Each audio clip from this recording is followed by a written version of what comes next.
आज के टाइम पे इन्वेस्टमेंट करना बहुत ज़्यादा ज़रूरी हो गया और अगर आपके बच्चे हैं तो बच्चों के फ्यूचर के लिए और फ्यूचर गोल्स को कंप्लीट करने के लिए भी इन्वेस्टमेंट करना बहुत ज़्यादा इंपॉर्टेंट हो जाता है। वहीं अगर आपकी गर्ल चाइल्ड है, बेटी है, तो उसके लिए थोड़ी सी टेंशन बढ़ जाती है क्योंकि एजुकेशन का तो होता ही है, साथ में शादी के लिए भी इन्वेस्टमेंट करना ज़रूरी हो जाता है। अगर अब हम इन्वेस्टमेंट पर आते हैं तो ये होता है कि कहाँ पर इन्वेस्टमेंट किया जाए। अगर बेटी के लिए इन्वेस्ट कर रहे हैं तो रिस्क भी कम होना चाहिए क्योंकि रिस्क तो हम नहीं ले सकते। अब आपके पास कुछ ही ऑप्शंस बचते हैं जिसमें से आप एफडी करा लेते हो। एफडी में भी आपको बहुत ही कम रेट ऑफ इंटरेस्ट मिलता है। आपको बहुत सारी स्कीम्स पता होती हैं लेकिन आप डर के मारे स्कीम में इन्वेस्ट नहीं कर पाते। आज मैं आपको एक ऐसी ही स्कीम बताने वाली हूँ जिसमें जाकर आप इन्वेस्ट तो कर ही सकते हो, इसमें आपको बहुत फायदा होगा। साथ में एक टाइम पीरियड पर आकर आपके पास इतना अमाउंट हो जाएगा कि आप अपनी बेटी की एजुकेशन तो कंटिन्यू कर ही सकते हो। साथ में अगर आप शादी करना चाहते हो तो शादी का भी खर्चा आप निकाल सकते हो। पहले इस वीडियो को पूरी देख लेना ताकि आपको भी सब कुछ समझने आ जाए कि आपको कैसे इन्वेस्ट करना है, इस स्कीम का नाम क्या है और आपको इससे क्या बेनिफिट्स होंगे। अब जानते हैं कि स्कीम का नाम क्या है। स्कीम का नाम है सुकन्या समृद्धि योजना SSY।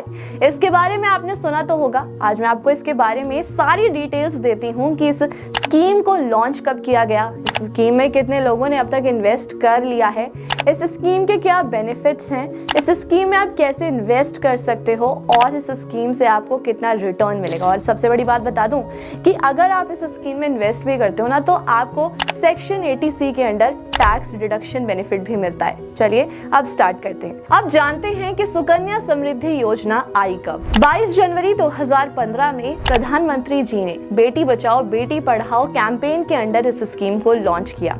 और यही नहीं, सबसे बड़ी बात कि 2018 से लेकर 2021 तक 1.5 करोड़ से भी ज्यादा अकाउंट्स इस स्कीम के अंदर खुल चुके हैं। अब आप सोच सकते हैं कि इसमें इन्वेस्ट करना आपके लिए कितना बेनिफिशियल हो सकता है और बहुत ज्यादा सेफ भी है। अब आते हैं कि आप इसमें इन्वेस्टमेंट क्यों कर सकते हैं।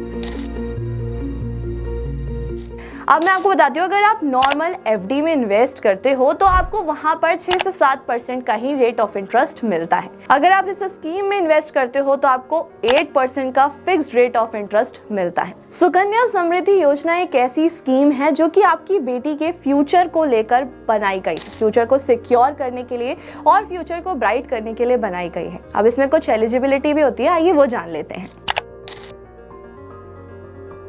पहली एलिजिबिलिटी ये होती है कि आपकी बेटी का अकाउंट तभी ओपन होना चाहिए जब आपकी बेटी 10 साल की हो या फिर उससे छोटी हो। लेकिन मैं आपको सजेस्ट करूंगी कि आप गर्ल चाइल्ड पैदा होते ही उसका अकाउंट ओपन करा दो ताकि आपको जल्दी मैच्योरिटी अमाउंट मिल जाए और आपको लेट ना हो इन्वेस्टमेंट करने से। अब दूसरे क्राइटेरिया पर आ जाते हैं। दूसरी एलिजिबिलिटी ये होती है कि अगर आपकी बेटी है तो आप सिर्फ उसके नाम पर एक ही अकाउंट ओपन कर सकते हो, उससे ज्यादा ओपन नहीं कर सकते। अब आते हैं तीसरे क्राइटेरिया पर। तीसरे क्राइटेरिया में क्या होता है कि अगर आपकी फैमिली में 2 बेटियां हैं तो आप दोनों के नाम पर अकाउंट ओपन कर सकते हो, उससे ज्यादा नहीं कर सकते। लेकिन इसमें भी एक एक्सेप्शन होता है। क्या होता है, अगर आपकी फैमिली में एक बेटी होने के बाद ट्विंस हो जाती हैं तो आप तीनों के लिए अकाउंट ओपन कर सकते हो। अब आपने ये जान लिया कि SSY है क्या, ये स्कीम कैसे काम करती है, इसकी क्या क्या एलिजिबिलिटीज हैं। अब मैं आपको इसके कुछ बेनिफिट्स और फीचर्स बता देती हूँ। पहला बेनिफिट तो ये होता है कि आप 250 रुपए से इन्वेस्टमेंट करना स्टार्ट कर सकते हो और 1.5 लाख तक का इन्वेस्टमेंट आप कर सकते हो। दूसरे बेनिफिट पे आते हैं। दूसरा बेनिफिट ये होता है कि इसका जो लॉक इन पीरियड होता है वो 21 साल का होता है। लेकिन अगर आप अपनी बेटी की शादी के लिए पैसा निकालना चाहते हो, 18 साल की हो गई है या फिर उसने अपना 10th पास कर लिया है और उसके हायर एजुकेशन के लिए आप पैसा निकालना चाहते हो तो आप लास्ट फाइनेंशियल ईयर का 50% अमाउंट विड्रॉ कर सकते हो बिना किसी पेनल्टी के।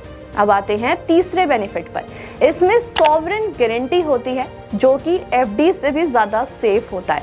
अगर आप बैंक में करते हो तो बैंक आपको गारंटी तो देगा लेकिन वो ज्यादा सेफ नहीं होता। तो इसमें क्या होता है कि अगर बैंक या फिर अगर आप किसी भी ब्रांच में या पोस्ट ऑफिस में इन्वेस्टमेंट करा रहे हो और अगर वो डूब भी जाता है तो आपका पैसा कहीं नहीं जाएगा, गवर्नमेंट आपका पैसा आपको वापस करेगी। तो है ना ये सेफ एंड सिक्योर अपनी बेटी की इन्वेस्टमेंट के लिए। अब आप ये सोचेंगे कि आपको इन्वेस्टमेंट का अमाउंट कैसे कैलकुलेट करना है, आपको कितना अमाउंट मिलेगा 21 साल के बाद और कितने इंटरेस्ट रेट पर। तो आप वो सब कुछ चेक कर सकते हो। गूगल पर जाकर सर्च करना है आपको सुकन्या समृद्धि योजना कैलकुलेटर। जो भी फर्स्ट लिंक आएगा आप उसको क्लिक करेंगे, उसमें आपको अपना इन्वेस्टमेंट अमाउंट और गर्ल की एज और आपका जो स्टार्टिंग पीरियड है वो एंटर करना है। आपको सारी डिटेल्स मिल जाएंगी कि आपका टोटल इन्वेस्टमेंट कितना हो रहा है और आपको 21 साल बाद मैच्योरिटी वैल्यू कितनी मिलेगी।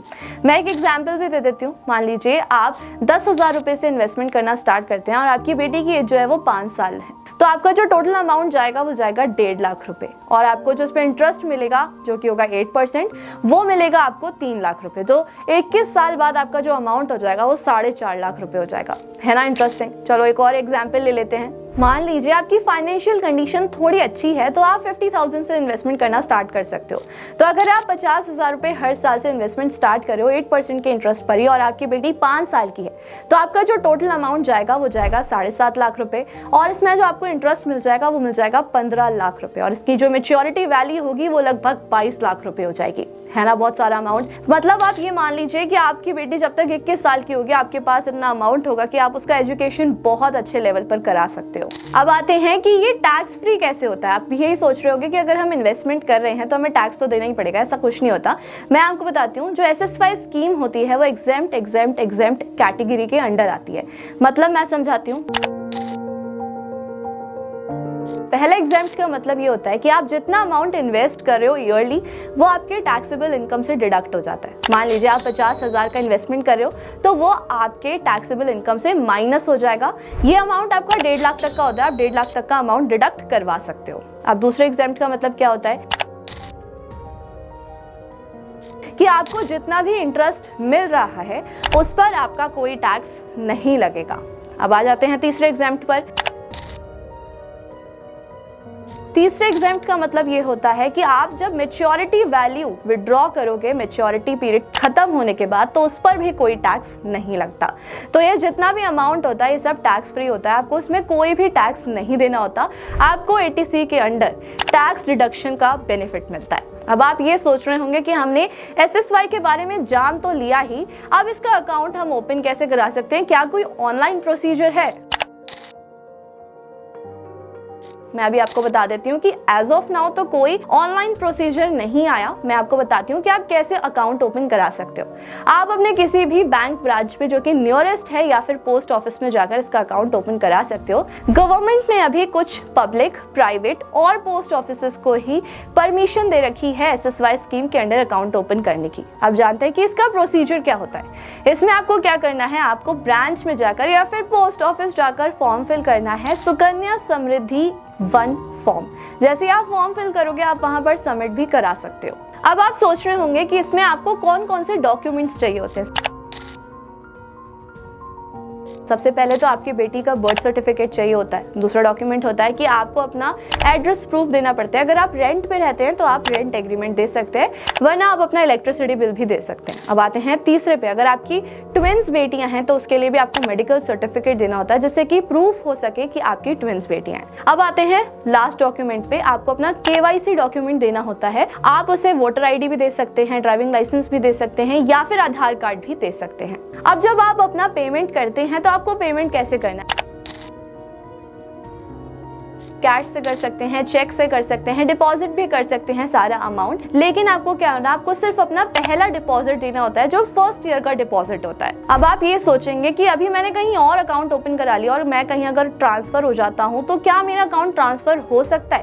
बिल्कुल हो सकता है। आप किसी भी पोस्ट ऑफिस से अपना अकाउंट किसी भी बैंक में इजीली ट्रांसफर करा सकते हो या फिर आप अपनी बैंक का भी पोस्ट ऑफिस में ट्रांसफर करा सकते हो। It's all up to you. For example मान लीजिए अभी आप आगरा में रहते हैं, आपने अपना अकाउंट जो है वो आगरा में ओपन करा लिया, लेकिन आप कुछ टाइम बाद दिल्ली शिफ्ट हो जाते हैं, तो आप दिल्ली आकर भी अपना जो अकाउंट है वो यहाँ पर ट्रांसफर करा सकते हैं, ताकि अगर आप ईयरली पेमेंट भी करें तो आप यहाँ पर पेमेंट कर सकते हैं। आपको सारे बेनिफिट्स यहीं पर मिल जाएंगे। अब मैंने आपको सारी चीजें बताई इस स्कीम के बारे में। आप मुझे बताओ कि आपको ये स्कीम कैसी लगी, आप इसमें इन्वेस्टमेंट करना चाहोगे या नहीं? क्योंकि मैं आपको सजेस्ट करूंगी कि इन्वेस्टमेंट करना बहुत जरूरी होता है। आप अपने बच्चे का बर्थ होने से ही इन्वेस्टमेंट करना स्टार्ट कर दो, ताकि उसके फ्यूचर गोल्स बहुत इजीली पूरे हो सकें। और इससे क्या होता है कि आपका जो भी फाइनेंशियल प्रेशर होता है वो बहुत ज्यादा कम हो जाता है। अगर अभी से आप इन्वेस्टमेंट करना स्टार्ट नहीं करते हो तो एक पॉइंट पर आकर आपके ऊपर इतना फाइनेंशियल प्रेशर हो जाता है कि आप खुद ही नहीं समझ पाते कि कहां पर कितना स्पेंड करना चाहिए, क्योंकि आपके पास फाइनेंशियल प्लानिंग ही नहीं होती। तो मैं आपको सजेस्ट करूंगी कि अगर आपने इन्वेस्टमेंट करना स्टार्ट नहीं किया तो अभी से कर दीजिए। सिर्फ बच्चों के लिए ही नहीं, मैं तो कहूंगी कि आप अपने लिए भी इन्वेस्टमेंट करना स्टार्ट कर दीजिए, क्योंकि आपके भी फ्यूचर गोल्स होंगे जो आपको कभी ना कभी पूरे करने हैं। रिटायरमेंट भी होगा आपका, तो उसके लिए भी इन्वेस्टमेंट करना बहुत ज्यादा जरूरी होता है। सिर्फ बच्चे ही क्यों, आप अपने लिए, अपनी वाइफ के लिए, अपनी फैमिली के लिए, हर किसी के लिए इन्वेस्टमेंट करना स्टार्ट कर दीजिए। मुझे कमेंट बॉक्स में जरूर बताना अगर आपको इस योजना से रिलेटेड कोई भी क्वेरी होती है, मैं जरूर रिप्लाई करूंगी। और हमारे चैनल को सब्सक्राइब करना बिल्कुल मत भूलना।